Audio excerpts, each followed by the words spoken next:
Nous sommes la Fonderie des Cyclopes, on est une équipe d'une dizaine de personnes et nous fabriquons des œuvres d'art en alliage cuivreux, en bronze, en laiton, en aluminium, en acier inoxydable, ici à Mérignac. On s'est rencontrés au lycée technique qui avait d'ailleurs une option fonderie. Et depuis la seconde, on a monté ce projet, entre autres, et on a toujours mené la fonderie, au départ tous les deux, et puis petit à petit, on a grossi notre activité jusqu'à arriver à une dizaine de personnes. C'était un métier qui nous attirait, on a choisi la fonderie parce que c'était spectaculaire et intéressant, et on y est resté, d'abord dans l'industrie, et ensuite à notre compte, dans la fonderie d'art. Spécialisé dans pièces artistiques, sculptures et statuaires.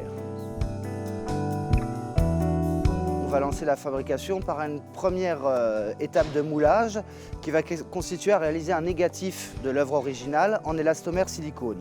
On va ensuite réaliser un positif en cire qui va être la réplique de l'original, sur lequel on va ajouter quelques éléments pour permettre d'avoir cette pièce en bronze aux étapes suivantes.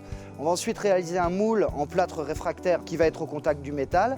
Ça va être donc un nouveau négatif qu'on va faire cuire.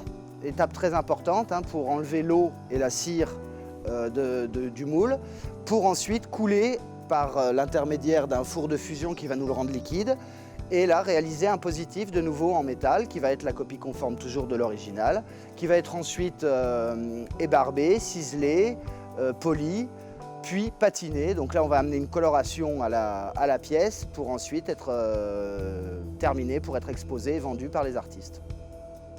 On est au service du sculpteur, donc on essaie toujours de lui proposer des produits ou des outils pour son expression. Par exemple, là en ce moment on fait des essais avec de l'acier et de l'acier ordinaire, mais une sculpture en acier ordinaire fondu, on n'en trouve quasiment pas. Même en acier inoxydable, c'est très rare. Donc on met au service de l'artiste toute notre connaissance de la métallurgie et des métaux pour arriver à avoir esthétiquement un projet qui répond à ses attentes. Les Journées européennes des métiers d'art, c'est notre première année. Et puis pour nous, c'était aussi l'occasion de faire découvrir notre entreprise, puisqu'on va être ouvert le 5 et 6 avril. On aura un stand, on va présenter des œuvres d'artistes, et des artistes sont présents sur la place des Quinconces à Bordeaux. Et on ouvrira notre atelier pour le public, donc les 5 et 6 avril, à l'occasion des Journées européennes des métiers d'art. C'est des métiers de passion, donc on a envie d'en parler. Depuis le début, on a toujours essayé de travailler avec un maximum de personnes, effectivement, pour déjà montrer ce qu'on fait, montrer tous les matériaux qui sont utilisés dans une fonderie, parce que finalement, vous avez 5 métiers dans un seul. Et puis, qui sait, donner envie à un gamin de 10 ans, c'est une grande fierté pour nous, oui, ça c'est sûr.